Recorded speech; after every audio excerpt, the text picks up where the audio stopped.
ಮಾವಿನ ಹಣ್ಣು ಸಿಕ್ಕುವಂಥ ಈ ಸೀಸನ್ನಲ್ಲಿ ನಾವು ಅದನ್ನು ಬಳಸ್ಕೊಂಡು ತುಂಬ ರೀತಿಯ ಖಾದ್ಯಗಳನ್ನು ಬಳಸ್ಕೋಬೋದು. ಈ ಕಾಡು ಮಾವಿನ ಹಣ್ಣು ಅಂತ ಹೇಳ್ತೀವಲ್ಲ, ಇಲ್ಲಿ ನಾನು ತೋರಿಸ್ತಾ ಇದ್ದೀನಲ್ಲ, ಇಂಥ ಹಣ್ಣುಗಳನ್ನು ಉಪಯೋಗಿಸ್ಕೊಂಡು ನಾವು 10 ಬಗೆಯ ಖಾದ್ಯಗಳನ್ನು ಮಾಡಿಕೊಂಡು ಬಳಸ್ಕೋಬೋದು. ಈ ಕಾಡು ಮಾವು ಅಂತ ಹೇಳಿದ ತಕ್ಷಣ ಕಾಡಿನಲ್ಲಿ ಮಾತ್ರ ಸಿಕ್ಕೋದು ಅಂತಲ್ಲ, ಈಗಿನ ಕಾಲದಲ್ಲಿ ಊರಿನಲ್ಲಿ ಕೂಡ ಎಲ್ಲ ಕಡೆ ಇದು ಸಿಕ್ಕುವಂಥದ್ದೇ. ಅದೇ ರಸ್ತೆಯ 2 ಬದಿಗಳಲ್ಲಂತೂ ಇತ್ತೀಚೆಗೆ ತುಂಬ ಮರಗಳಲ್ಲಿ ಹಣ್ಣುಗಳನ್ನು ನಾವು ನೋಡ್ತೀವಿ. ಆ ಹಣ್ಣುಗಳನ್ನು ನಾವು ಹೆಕ್ಕೊಂಬಂದು ಮಾಡ್ಬೋದು, ಅಥವಾ ನಮಗೆ ತರಕಾರಿ ಅಂಗಡಿಗಳಲ್ಲಿ ಅಥವಾ ಹಣ್ಣಿನ ಅಂಗಡಿಗಳಲ್ಲಿ ಕೂಡ ಈ ಹಣ್ಣುಗಳು ಸಿಗ್ತಾವೆ ನಮಗೆ. ಇದು ತುಂಬ ರುಚಿ, ಆದರೆ ಕಸಿ ಮಾವಿನಷ್ಟು ಸಿಹಿ ಇರೋದಿಲ್ಲ ಮತ್ತು ಇದರಲ್ಲಿ ಸ್ವಲ್ಪ ಫೈಬರ್ಸ್ ಸ್ವಲ್ಪ ಜಾಸ್ತಿ ಇರುತ್ತೆ. ಈ ಹಣ್ಣುಗಳಲ್ಲಿ ಹುಳಿ ಜಾಸ್ತಿ, ಅಂದರೆ ಆರ್ಗ್ಯಾನಿಕ್ ಆಸಿಡ್ಸ್ ಜಾಸ್ತಿ. ಹಾಗಾಗಿ ಈ ಹಣ್ಣುಗಳು ಆರೋಗ್ಯಕ್ಕೆ ಕೂಡ ತುಂಬ ಉತ್ತಮವಾಗಿರ್ತವೆ. ಇದರಲ್ಲಿ ಒಂದು ಬಗೆಯ ಹಣ್ಣಿನ ಗೊಜ್ಜನ್ನು ಹೇಗೆ ಮಾಡೋದು ಅಂತ ಹೇಳಿ ನಾನು ಇವತ್ತು ತೋರಿಸ್ತೀನಿ ನೋಡಿ. ಈ ಗೊಜ್ಜಿನಲ್ಲಿ ಉಪ್ಪು, ಹುಳಿ, ಖಾರ, ಸಿಹಿ ಎಲ್ಲ ಸೇರ್ಕೊಂಡಿರೋದ್ರಿಂದ ಇದು ತುಂಬ ರುಚಿಯಾಗಿರುತ್ತೆ. ಯಾವುದ್ರ ಜೊತೆ ಕೂಡ ತಿನ್ಲಿಕ್ಕೆ ತುಂಬ ಚೆನ್ನಾಗಿರುತ್ತೆ. ಅದರಲ್ಲೂ ಬಿಸಿ ಅನ್ನದ ಜೊತೆಗೆ ತಿನ್ಲಿಕ್ಕಂತೂ ತುಂಬ ಚೆನ್ನಾಗಿರುತ್ತೆ. ತಿಂದವ್ರಿಗೆ ಮಾತ್ರ ಈ ರುಚಿ ಗೊತ್ತಾಗೋದು. ನೀವು ಒಂದಲ್ಲ ಒಂದ್ಸತಿ ಇದನ್ನು ಮಾಡ್ಕೊಂಡು ತಿನ್ನಿ. ಆದರೆ ಇದು ಸಿಕ್ಕೋದು ಈ ಸೀಸನ್ನಲ್ಲಿ ಮಾತ್ರ, ಮಾವಿನ ಹಣ್ಣುಗಳು ಆಗುವಂಥ ಸೀಸನ್ನಲ್ಲಿ ಮಾತ್ರ ಸಿಕ್ಕೋದು. ಹಾಗಾಗಿ ಈ ಸೀಸನ್ನಲ್ಲೇ ನೀವು ಮಾಡ್ಕೊಂಡು ತಿನ್ನಬೇಕು.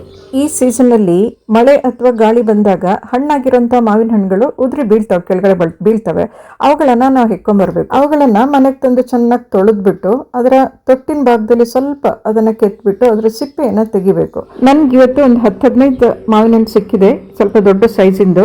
ಇದನ್ನು ಹೇಗೆ ಗೊಜ್ಜು ಮಾಡೋದು ನೋಡೋಣ. ಇವಾಗ ಈ ಮಾವಿನ ಹಣ್ಣುಗಳನ್ನು ಚೆನ್ನಾಗಿ ತೊಳೆದಿಟ್ಕೊಂಡಿದ್ದೀನಿ. ಸಿಪ್ಪೆ ತೆಗೆಯೋದು ಹೇಗೆ ಅಂತ ನಾನು ತೋರಿಸ್ತಿದ್ದೀನಿ ನೋಡಿ. ಎಲ್ಲ ಮಾವಿನ ಹಣ್ಣಿಂದು ಒಂದೇ ಸಲ ತೆಗೆದಿಟ್ಕೊಂಡು ಸಿಪ್ಪೆ ತೆಗಿತಾ ಇದ್ದೀನಿ. ಸಿಪ್ಪೆ ತೆಗೆಯೋದನ್ನು ತೋರಿಸ್ತಾ ಇದ್ದೀನಿ. ಹೀಗೆ ತೆಕ್ಕೊಳ್ಳಿ, ಎಲ್ಲ ಮಾವಿನ ಹಣ್ಣಿನ ಸಿಪ್ಪೆನೂ ತೆಕ್ಕೊಳ್ಳಿ.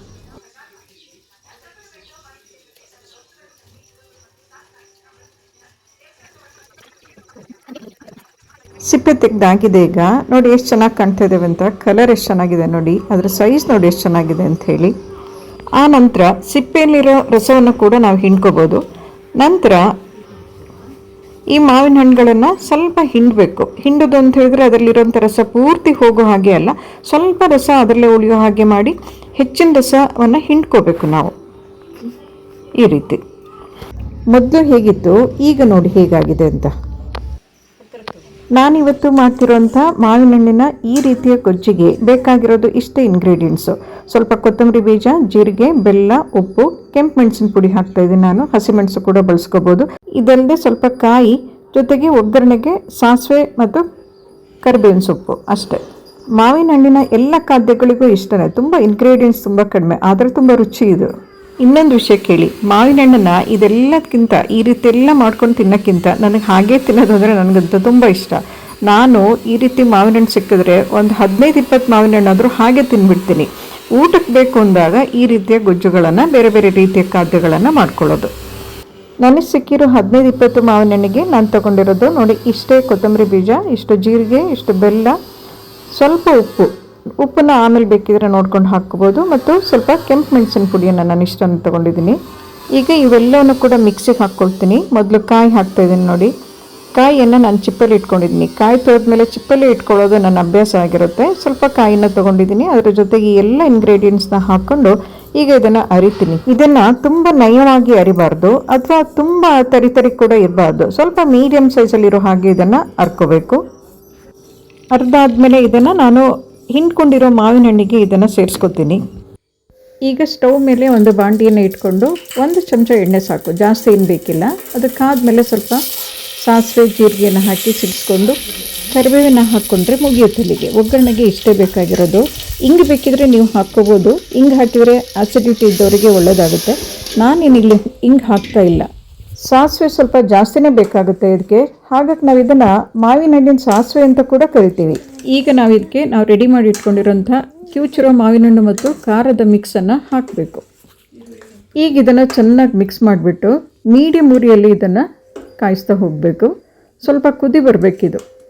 ನೀರು ಜಾಸ್ತಿ ಹಾಕಬಾರ್ದು, ಈ ರೀತಿ ಗಟ್ಟಿಯಾಗಿ ಇರಬೇಕು. ಸ್ವಲ್ಪ ಅರಿಶಿನ ಪುಡಿಯನ್ನು ಸೇರಿಸ್ಕೋಬೋದು ಇದಕ್ಕೆ.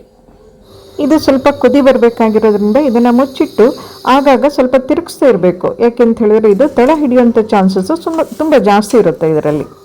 ಸ್ವಲ್ಪ ಕುದಿ ಬಂದಮೇಲೆ ಉಪ್ಪು ಮತ್ತು ಬೆಲ್ಲ ಸಾಕಾಗಿದೆಯಾ ಅಂತ ನೋಡ್ಕೊಳ್ಳಿ.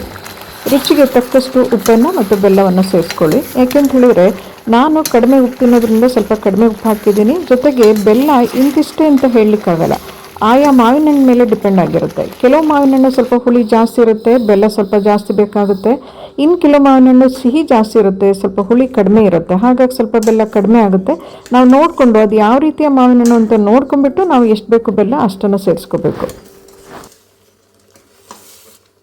ಈಗ ಇವತ್ತು ನಾನು ಮಾಡ್ತಿರೋ ಮಾವಿನ ಹಣ್ಣಿನ ಗೊಜ್ಜು ಅಥವಾ ಮಾವಿನ ಹಣ್ಣಿನ ಸಾಸಿವೆ ರೆಡಿಯಾಗಿದೆ ನೋಡಿ. ಇದನ್ನು ಯಾವುದ್ರ ಜೊತೆ ಬೇಕಿರೋ ನೀವು ತಿನ್ಬೋದು. ಚಪಾತಿ, ದೋಸೆ, ಅದೇ ಆಗಲೇ ಹೇಳಿದ್ನಲ್ಲ, ಬಿಸಿ ಅನ್ನದ ಜೊತೆಗಂತೂ ತುಂಬ ಚೆನ್ನಾಗಿರುತ್ತೆ. ಹಾಗೆಯೇ ತಿನ್ನಲಿಕ್ಕೂ ತುಂಬ ಚೆನ್ನಾಗಿರುತ್ತೆ. ನೋಡಲಿಕ್ಕೆ ಎಷ್ಟು ಚೆನ್ನಾಗಿ ಕಾಣಿಸ್ತಾ ಇದೆ, ನೋಡಲಿಕ್ಕೂ ಚೆಂದ, ತಿನ್ನಲಿಕ್ಕೂ ಚೆಂದ, ಫ್ಲೇವರ್ ತುಂಬ ಚೆಂದ, ಆರೋಗ್ಯಕ್ಕಂತೂ ಮತ್ತೂ ಚೆಂದ.